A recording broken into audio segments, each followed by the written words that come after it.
الحمد لله رب العالمين والصلاة والسلام على أشرف الأنبياء والمرسلين وعلى آله وأصحابه أجمعين أما بعد فأعوذ بالله من الشيطان الرجيم بسم الله الرحمن الرحیم۔ اللہ تعالیٰ نے قرآن مجید فرقان حمید میں ارشاد فرمایا ہے،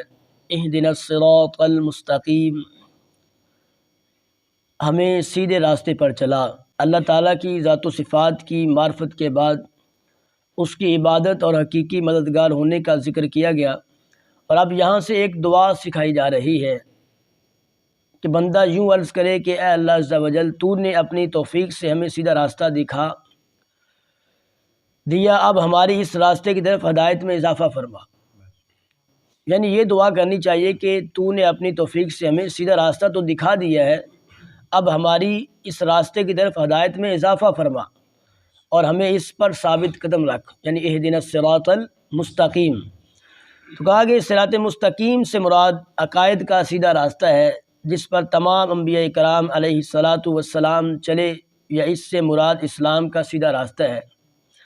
یعنی یا عقائد کا سیدھا راستہ ہے تو اس سے مراد تمام انبیاء کرام علیہ الصلاۃ والسلام اس راستے پر چلے ہیں، اور دوسرا معنی کہا کہ صراط مستقیم سے مراد اسلام کا سیدھا راستہ ہے کہ جس پر صحابہ کرام رضی اللہ تعالی عنہم اجمعین، بزرگان دین، اولیاء اعظام رحمۃ اللہ تعالی علیہم اجمعین چلے، جیسا کہ اگلی آیت میں موجود بھی ہے کہ اور یہ راستہ اہل سنت کا ہے، کہ آج تک اولیاء کرام رحمۃ اللہ تعالی علیہم صرف اسی مسلک کے اہل سنت میں گزرے ہیں، اور اللہ تعالیٰ نے انہی کے راستے پر چلنے اور انہی کے راستے ہونے کا فرمایا ہے۔ فرمان باری تعالیٰ ہے کہ یا ایھا الذین آمنوا اتقوا اللہ وکونوا مع الصادقین، کہ اے ایمان والو اللہ سے ڈرو اور سچوں کے ساتھ ہو جاؤ۔ یہاں پر حضرت انس رضی اللہ تعالیٰ عنہ سے روایت ہے کہ نبی کریم صلی اللہ علیہ وآلہ وسلم نے ارشاد فرمایا کہ بے شک میری امت کبھی گمراہی پر جمع نہیں ہوگی، اور جب تم لوگوں میں اختلاف دیکھو تو تم پر لازم ہے کہ مسلمانوں کے بڑے گروہ کے ساتھ ہو جاؤ، یعنی جب تم کسی میں اختلاف دیکھو، اختلاف پایا جا رہا ہے، تو تم مسلمانوں کے بڑے جو گروہ ہوتے ہیں ان کے ساتھ ہو جاؤ۔ تو حضرت عبداللہ بن عمر رضی اللہ تعالیٰ عنہما سے روایت ہے کہ نبی اکرم صلی اللہ علیہ وآلہ وسلم نے ارشاد فرمایا کہ بنی اسرائیل 72 فرقوں میں سے تقسیم ہو گئے تھے، 72 فرقوں میں تقسیم ہو گئے، اور میری امت 73 فرقوں میں تقسیم ہو جائے گی، ان میں سے صرف ایک کے علاوہ سب جہنم میں جائیں گے۔ اللہ صحابہ کرام رضی اللہ تعالیٰ عنہم نے عرض کی، یا رسول اللہ صلی اللہ علیہ وآلہ وسلم، نجات پانے والا فرقہ کون سا ہے؟ یعنی جب حضور نے یہ فرمایا کہ بنی اسرائیل کے 72 فرقے تھے اور میری امت 73 فرقے ان کے ہوں گے، تو صحابہ نے پھر عرض کیا، سوال کیا کہ یا رسول اللہ صلی اللہ علیہ وآلہ وسلم،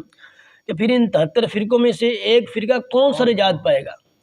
تو کریم آقا علیہ الصلوۃ والسلام نے ارشاد فرمایا کہ وہ اس طریقے پر ہوگا جس پر میں اور میرے صحابہ ہیں،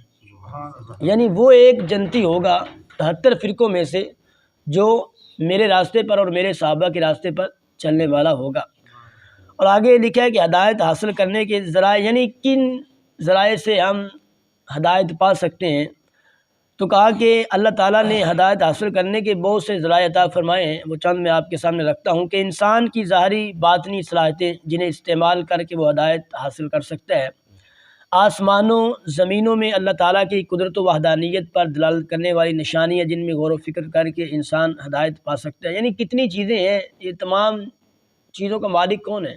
رب تعالیٰ ہے نا۔ تو کہا کہ اس سے جتنی بھی آسمانوں میں چیزیں ہیں، زمین میں چیزیں ہیں، تو فرمایا کہ اس پر غور و فکر کر کے وہ رب کی بارگاہ میں ہدایت پا سکتا ہے،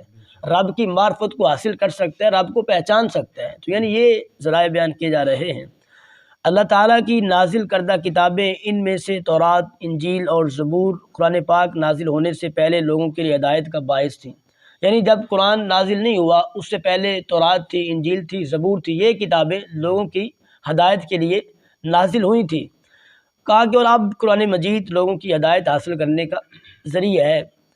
اللہ تعالیٰ کے بھیجے ہوئے خاص بندے انبیاء کرام علیہ الصلاۃ والسلام نے یہ اپنی اپنی قوموں کے لیے ہدایت حاصل کرنے کا ذریعہ تھے، یعنی جتنے بھی انبیاء کرام علیہ الصلاۃ والسلام تشریف لائے ہیں تو وہ تمام اپنی قوم کے لیے ہدایت یافتہ تھے، ان کے لیے ہدایت حاصل کرنے کا ذریعہ تھے، یعنی وہ ان کو دیکھ کر، ان کی سیرت کو پڑھ کر، ان کے چلنے پھرنے کو دیکھ کر، ان کا اٹھنا کیسا ہے، ان کا بیٹھنا کیسا ہے، تو ان کی سیرت کو دیکھ کر اس پر عمل کر کے وہ رب کی بارگاہ میں ہدایت حاصل کر سکتے تھے۔ تو کہتے ہیں کہ ہمارے پیارے نبی صلی اللہ علیہ وآلہ وسلم قیامت تک آنے والے تمام لوگوں کے لیے ہدایت ہیں، ہدایت کا ذریعہ ہیں۔ یعنی ہم بھی اپنے نبی صلی اللہ علیہ وآلہ وسلم کی سیرت کو پڑھ کر اس پر عمل پیرا ہو کر کریم آقا علیہ الصلوۃ والسلام کے نقش قدم پر چل کر رب کی بارگاہ میں نجات حاصل کر سکتے ہیں، رب کی معرفت حاصل کر سکتے ہیں، رب کو پہچان سکتے ہیں۔ آگے وہ کہتے ہیں کہ اہدنا الصراط المستقیم سے معلوم ہونے والے احکام۔ تو یہاں پر 3 باتیں انہوں نے بتائی ہیں کہ ہر مسلمان کو اللہ تعالیٰ سے سیدھے راستے پر ثابت قدمی کی دعا مانگنی چاہیے، یعنی ہر انسان کو، ہر مسلمان کو سیدھے راستے کی طرف دعا مانگنی چاہیے، کیونکہ سیدھا راستہ منزل مقصود تک پہنچا دیتا ہے۔ یعنی جو انسان کی جو منزل ہے، جو اس کا جو مقصود ہے، جہاں تک اس نے پہنچنا ہے، تو کہا کہ یہ سیدھا راستہ جو ہے وہ اس کو وہاں تک پہنچا دیتا ہے، اور ٹیڑھا راستہ مقصود تک نہیں پہنچاتا۔ اللہ تعالیٰ نے ارشاد فرمایا ہے کہ عقل والے اس طرح دعا مانگتے ہیں، یعنی وہ رب نے، دیکھیں کتنا پیارا انداز ہے رب کا، قرآن پاک کس طرح انہوں نے ترتیب دیا ہے۔ کہتے پھر رب تعالیٰ نے عقل والوں کے لیے یہ دعا بھی لکھی ہے کہ عقل والے اس طرح دعا مانگتے ہیں۔ وہ دعا یہ ہے کہ ربنا لا تزغ قلوبنا بعد اذ ہدیتنا وہب لنا من لدنک رحمہ انک انت الوہاب۔ کہا کہ ہمارے رب، ہمارے دلوں کو ٹیڑھا نہ کرنا، ہمارے دلوں کو پھیرنا نہ، اے ہمارے رب تو نے ہمیں ہدایت عطا فرمائی ہے، اور اس کے بعد ہمارے دلوں کو ٹیڑھا نہ کر، اور ہمیں اپنے پاس سے رحمت عطا فرما، بے شک تو بڑا عطا کرنے والا ہے۔ یعنی یہاں پہ ربنا لا تزغ قلوبنا، اے ہمارے رب ہمارے دلوں کو ٹیڑھا نہ فرما۔ کب ٹیڑھا نہ فرما؟ بعد اذ ہدیتنا، ہمیں ہدایت دینے کے بعد، وہب لنا من لدنک رحمہ، اور ہمیں جو ہے وہ اپنے پاس سے رحمت عطا فرما، انک انت الوہاب، بے شک تو بڑا عطا کرنے والا ہے۔ اور یہاں پر حضرت انس رضی اللہ تعالیٰ عنہ فرماتے ہیں کہ نبی کریم صلی اللہ علیہ وآلہ وسلم کثرت سے یہ دعا فرمایا کرتے تھے، کثرت سے یہ دعا فرمایا کرتے تھے کہ یا مقلب القلوب ثبت قلبی علی دینک، یا مقلب القلوب ثبت قلبی علی دینک، بلکہ یہ سارے 2 سبب اس دعا کو یاد کریں۔ یا مقلب القلوب، اے دلوں کو پھیرنے والے، پھر پڑھیں یا مقلب القلوب ثبت قلبی علی دینک۔ کہا کہ یا مقلب القلوب، اے دلوں کو پھیرنے والے، ثبت قلبی، میرے دل کو ثابت رکھ، علی دینک، دین پر۔ یا مقلب القلوب ثبت قلبی، یعنی میرا دل، یا مقلب القلوب، یا کا معنی ہوتا ہے اے، حرف ندا ہے نا، ہم اللہ تعالیٰ کو جو ہے وہ پکار کر کہتے ہیں کہ یا مقلب القلوب، یعنی اے دلوں کو پھیرنے والے، ثابت رکھ قلبی، میرا دل، علی دینک، دین پر، یعنی یا مقلب القلوب ثبت قلبی علی دینک، اے اللہ، اے دلوں کو پھیرنے والے، میرے دل کو دین پر ثابت رکھ۔ آگے کہا کہ تو میں نے عرض کی کہ یا رسول اللہ صلی اللہ علیہ وآلہ وسلم، ہم آپ پر اور جو کچھ آپ لائے ہیں اس پر ایمان رکھتے ہیں۔ یعنی حضرت انس رضی اللہ تعالیٰ عنہ انہوں نے یہ فرمایا نا کہ کریم آقا علیہ الصلوۃ والسلام یہ دعا فرمایا کرتے تھے، تو پھر آپ نے عرض کی کہ یا رسول اللہ، ہم آپ پر اور جو کچھ آپ لائے ہیں اس پر ایمان رکھتے ہیں، تو کیا آپ کو ہمارے بارے میں کوئی خوف ہے؟ تو نبی کریم صلی اللہ علیہ وآلہ وسلم نے ارشاد فرمایا کہ ہاں، بے شک دل اللہ تعالیٰ کی شان کے لائق اس کی انگلیوں میں سے 2 انگلیوں کے درمیان ہے، اور جسے چاہتا ہے انہیں پھیر دیتا ہے۔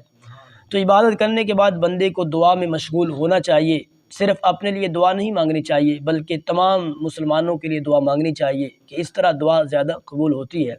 عزیزان گرامی، یہ دعا کا معمول بھی بنانا چاہیے۔ اکثر ہمارے احباب ایسے ہوتے ہیں کہ دعا، ابھی نماز ہوتی ہے، سلام پھیرتے نہیں، فوراً اٹھ کے چلے جاتے ہیں،